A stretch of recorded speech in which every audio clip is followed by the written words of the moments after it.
Thank you for joining me at ADHD Time on Air. Today, I have a special episode because today I'm interviewing me, Daniella Karidi, an ADHD coach, a memory researcher, and an avid reader. Last year, I've read 122 books, and a few of them were about ADHD. I also want to point out that I have dyslexia and ADHD, so I'm a member of the tribe.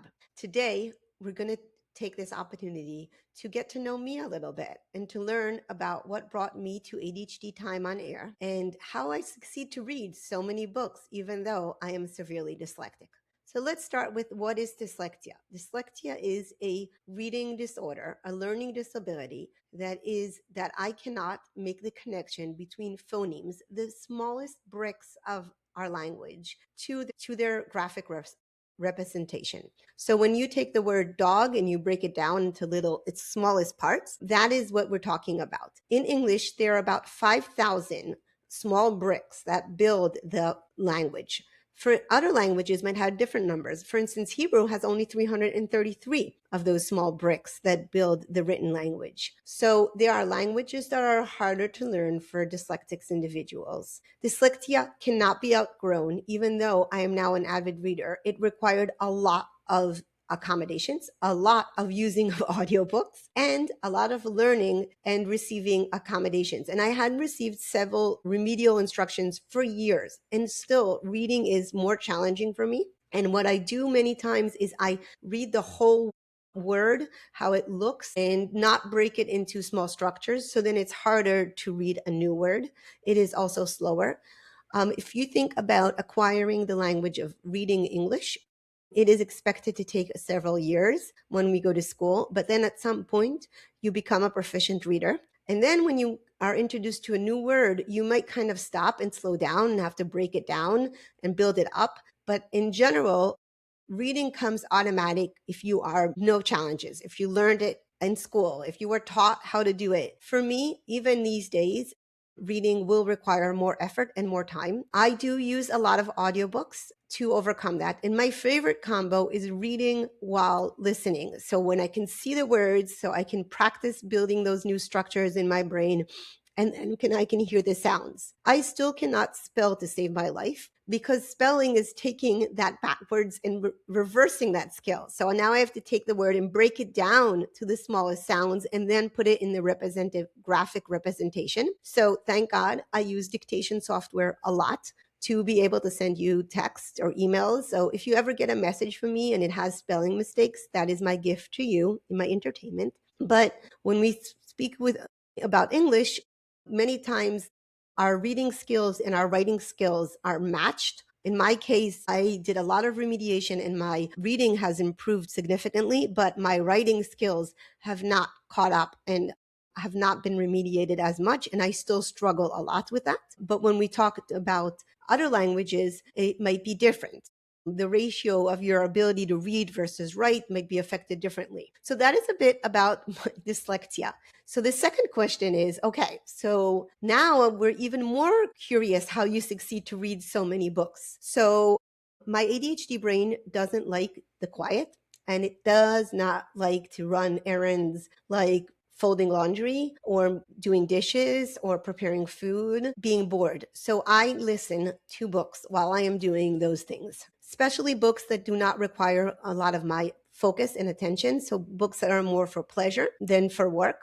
Those books I listen, in my earbuds while I'm doing other things. There's been a bunch of studies out there that have shown that multitasking is impossible. So really what I'm doing is I'm switching between these tasks and I'm listening and I'm loading the dishwasher at the same time. Those are tasks that don't require a lot of my executive attention. So those are tasks that are not demanding. If I now suddenly had to fix the dishwasher while I'm listening to the audiobook, I might be losing my ability to do those too.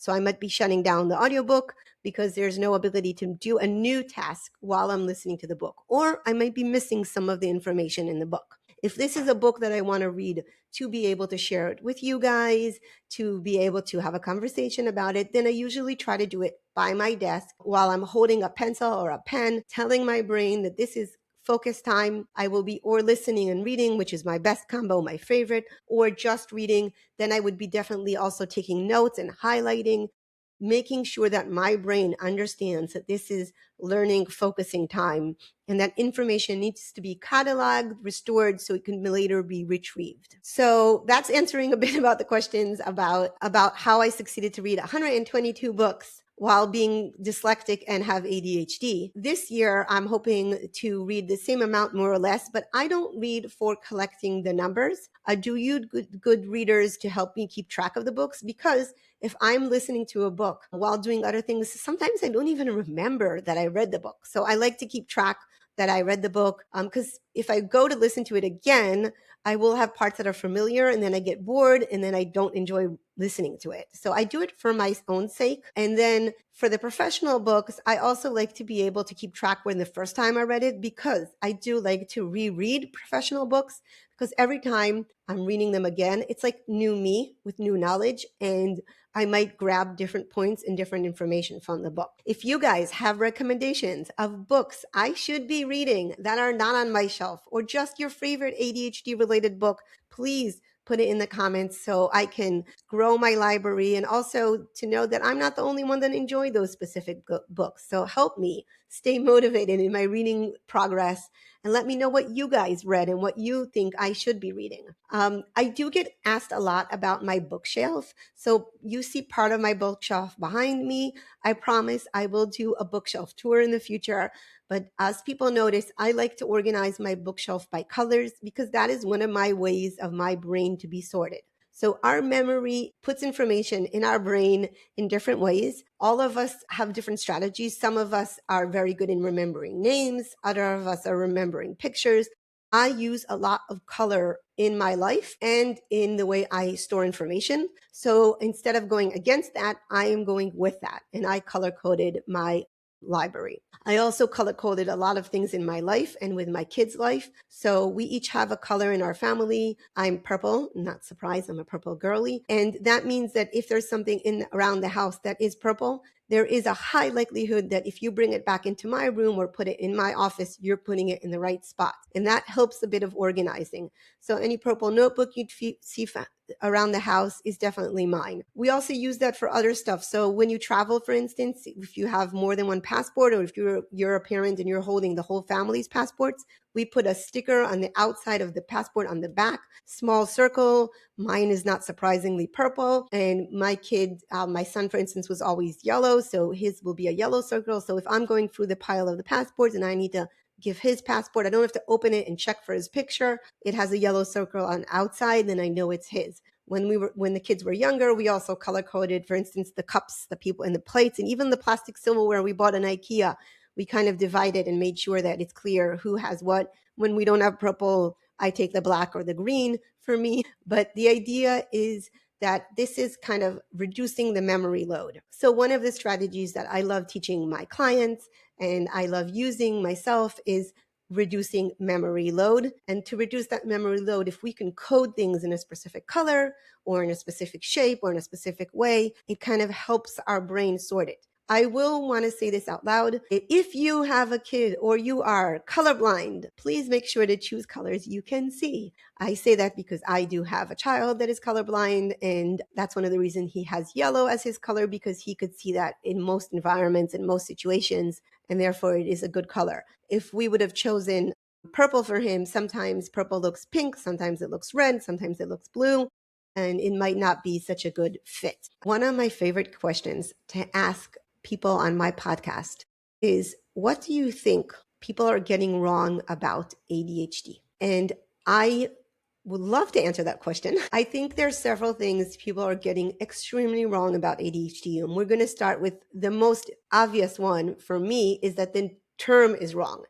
ADHD is not the representation of truly of what I'm experiencing and what other people with ADHD are experiencing, because this is not only a deficit of attention. This is a deficit in a struggle in regulation. This is a frontal lobe challenge and not only an attention challenge. So the name is wrong.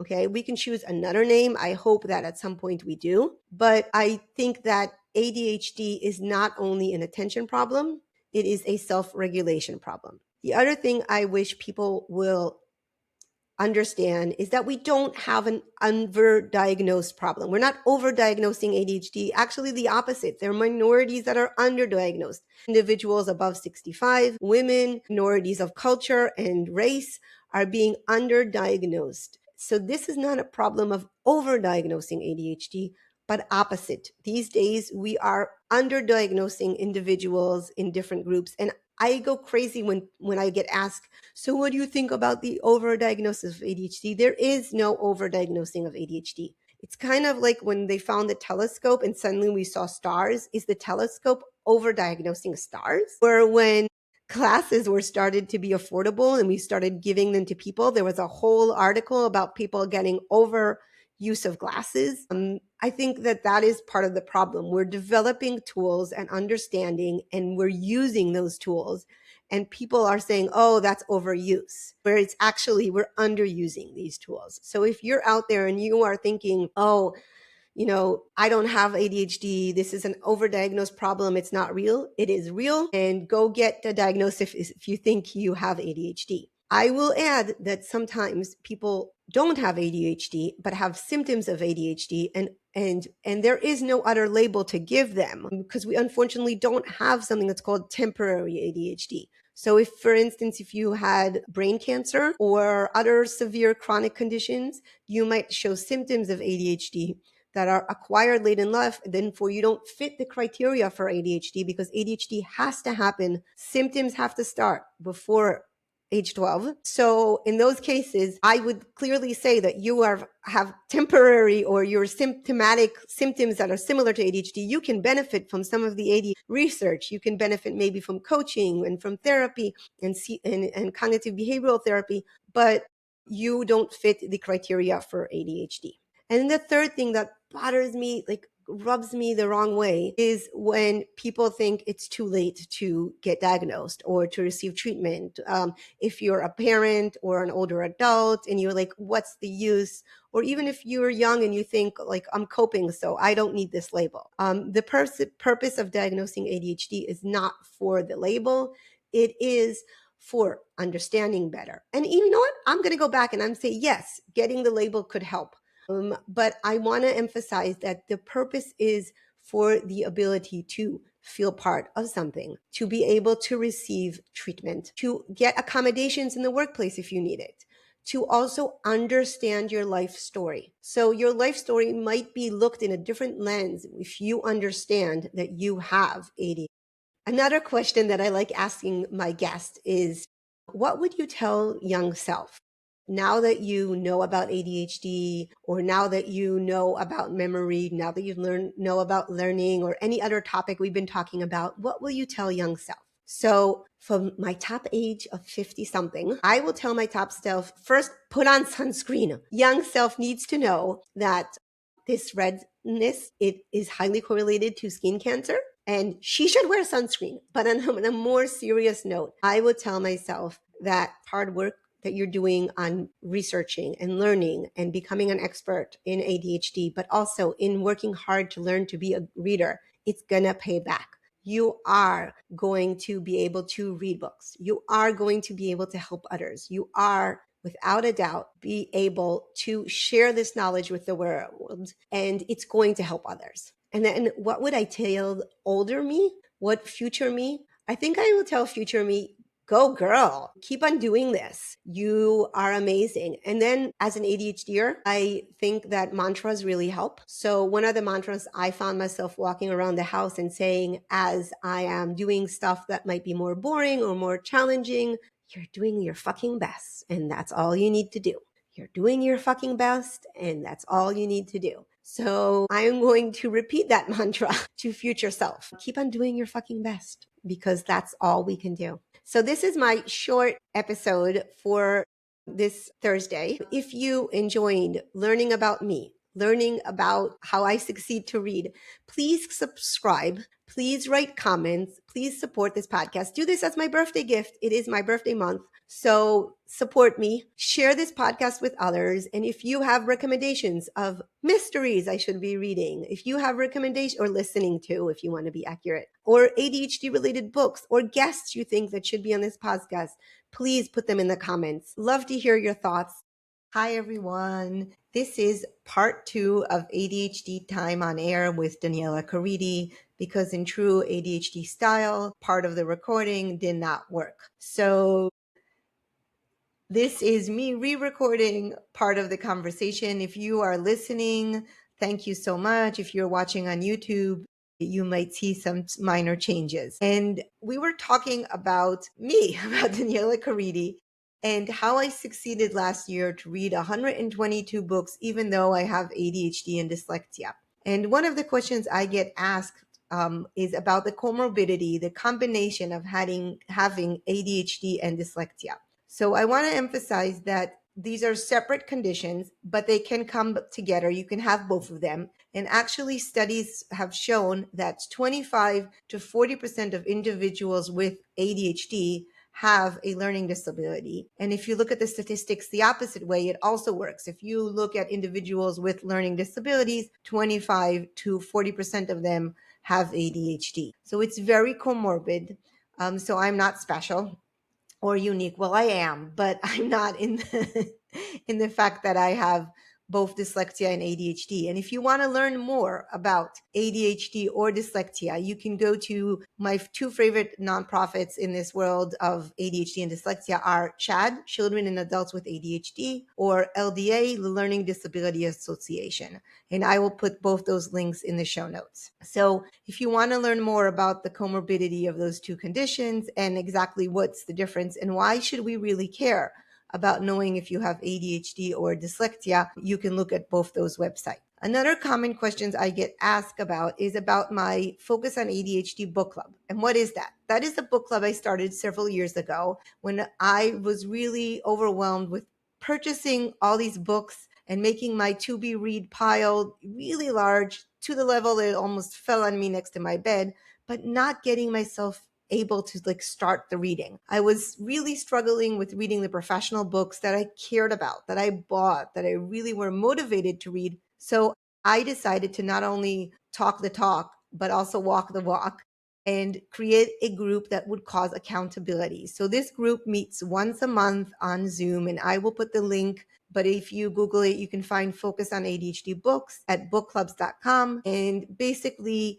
we read a book that I choose that is related to the world of ADHD. It is a free book club. We meet once a month and we discuss the book. By doing that, it caused me highly motivation because I knew there are going to be people on the other side of the screen that are going to be waiting for me to read the book. So I read them, and it really started me back on the wagon of reading professional books. So an accountability group is another strategy to get yourself into reading. So not only that I created a group of people that expected me to read, that they were on the other side of the screens, it also made me kind of look at what I purchased and what's out there and create a list. And it helped me get back into reading professional books. So you're welcome to join if you want. It's a free book club. We meet once a month. We do not record our meetings because we want to keep them private, but you're welcome to join, and you can look at see what of the books we have been reading and discussing. Another thing that has helped me turn around, I can't even tell you how much, in the ability to read books was the support my family gave me all my life. So when I was younger, my parents read to me a lot. And even though I was struggling with reading, they continued to create the love of reading within me. We had tons of books in the house.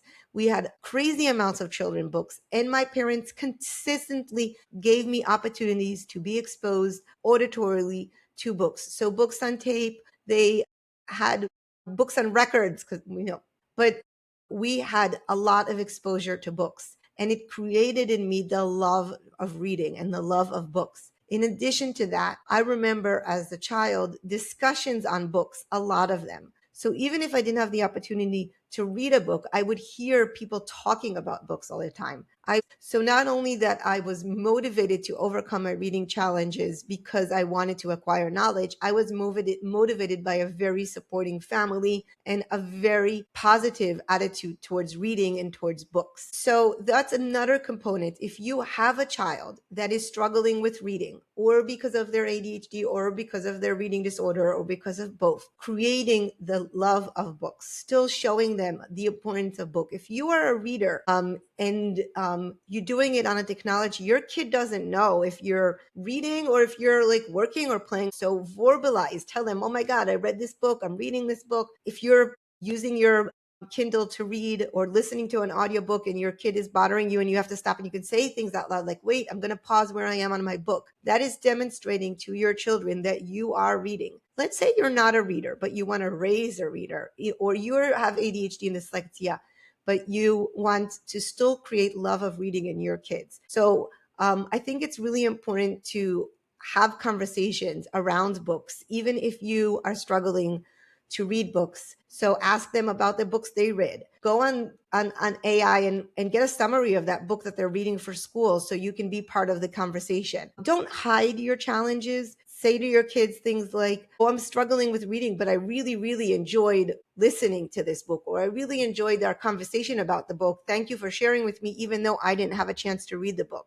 Create the love of reading if possible. And if you can't do it, give them opportunities with other people. Expose them to TV shows that are about book, audiobooks, podcasts. Share with the others in your family that you really want to create love of reading in your kids, even if you're struggling, and maybe they can support. So remember that even something that you're struggling with could be something that your kid could excel with. It doesn't mean that they might have the same struggles. So give them opportunities to enjoy reading, even if you don't. If you have any questions about motivating reading, don't forget to put them in the comments. If you have other ways that you think that we can encourage reading in young ones, please share. That could also help others. And then my last thing that I want to emphasize, this is not happened in one day. I did not start with 122 books in one day. I got into this as a process. There were years that I read 2 books. There are years that I read 4 books. It built up. And there'll be years that I will read only 20 because other things are happening in my life. This number is not the goal. The goal is the enjoying the reading and getting the knowledge and having the fun. And I really don't want anyone that's watching this or listening to this kind of saying, oh my God, I can't do this because I don't want to spend 122 books and I don't have that time, or because what your number might be very, very different. But what I want to do is motivate you to pursue reading and pursue acquiring knowledge. And if you're doing it for your ears or for your eyes, it doesn't matter. Or if you're listening to podcasts about books, what is important is that people worked really hard to create these novels, these mysteries, these biographies, these books about ADHD, and they're out there for you to consume. So find a way, find an amount, and enjoy acquiring the new knowledge. Thank you for joining me for the part 2 that I just added after part 1, and subscribe to ADHD Time on Air. Thank you.